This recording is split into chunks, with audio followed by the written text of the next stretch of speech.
कथा प्रारंभ हुई। भोलेनाथ बराबर कथा सुना रहे थे, पार्वती जी प्रेम से सुन रही हैं, लेकिन क्या देखा, उसी कैलाश पर्वत पर अंडे के भीतर सुखदेव जी महाराज कथा को सुन रहे हैं। कथा को सुनने के लिए भोलेनाथ भी आए, सुखदेव जी महाराज भी चले आए, पार्वती के पीछे छुपकर और चुपचाप कथा को सुन रहे थे। जहां तक कथा समझ में आई तहां तक तो पार्वती जी ने प्रेम से कथा सुनी, लेकिन जैसे ही कथा सिर के ऊपर से जाने लगी, कथा समझ में ना आए, अच्छे अच्छे श्रोताओं को नींद आ जाती है, सो पार्वती जी को भी आने लगी। हुंका जब बंद हुआ, सुखदेव जी समझ गए कि हुंका बंद सोई कथा बंद, और ये कथा हमें पूरी सुननी है। पार्वती जी तो सोई और पार्वती जी की जगह हुंका भरने लगे सुखदेव जी महाराज। बराबर कथा होती रही, पार्वती जी सोती रही और सुखदेव जी महाराज हुंका भरते रहे। जब पूरी कथा हो गई, उसके बाद में भोलेनाथ ने फिर से जयकारा लगाया, बोलिए भक्तवत्सल भगवान की जय हो। कितनी भी गहरी नींद क्यों ना हो, जब जयकारा लगता है सो नींद खुल जाती है। पार्वती जी की भी नींद खुल गई। पार्वती जी कहने लगी, महाराज क्षमा करना, बड़ी अच्छी कथा सुना रहे थे लेकिन हमें नींद आ गई, जरा दोबारा से सुनाओ। भोलेनाथ को अचंबा हुआ, हमारी तो कथा पूरी भी हो गई, अब तो श्रोता वक्ता पर नाराज हो गया।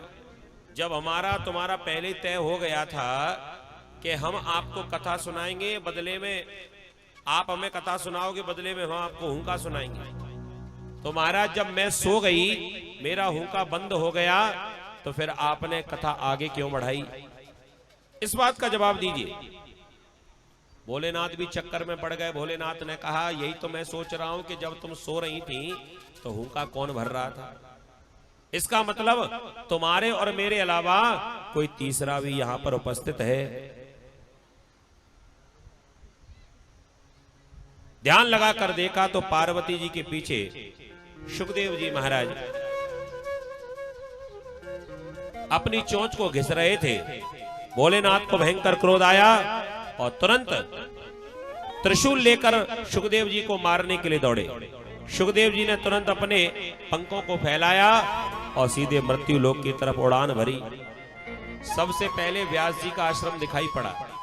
व्यास आश्रम में प्रवेश कर गए, छुपने की जगह ढूंढने लगे, कहीं भी छुपने की जगह ना मिली। उसी समय देखा व्यास पत्नी मुंह खोलकर जमाई ले रही थी।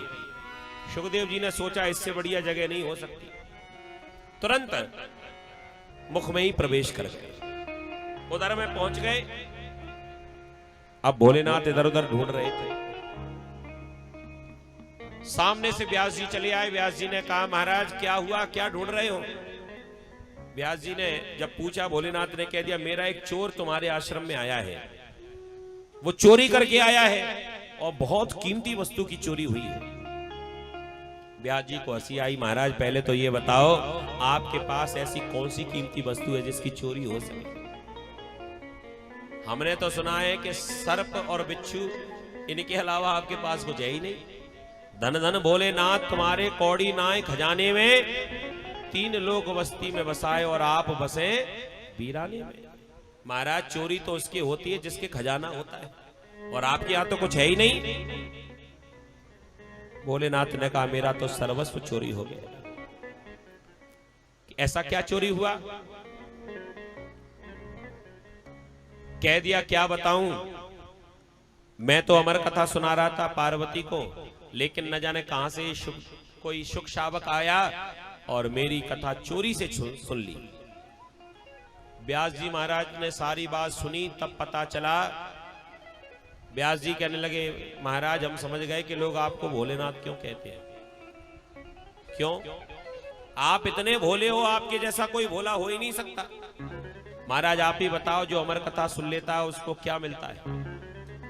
कह दिया, जो अमर कथा सुन लेता है वो अमर हो जाता है। अरे महाराज, जिसने अमर कथा सुन ही ली, अब वो बताओ मरेगा कैसे? वो तो मर ही नहीं सकता। भोलेनाथ को ध्यान आया, हे भगवान मैं तो भूल ही गया, उसे मैं क्या संसार में कोई भी नहीं मार सकता। ऐसे हमारे भोलेनाथ हैं, इनको ध्यान नहीं रहा। वो तो अजर अमर है, वो कभी नहीं मर सकता। भोलेनाथ आज वहीं से वापस लौट गए। आइए भोलेनाथ का हम थोड़ा गुणगान करें।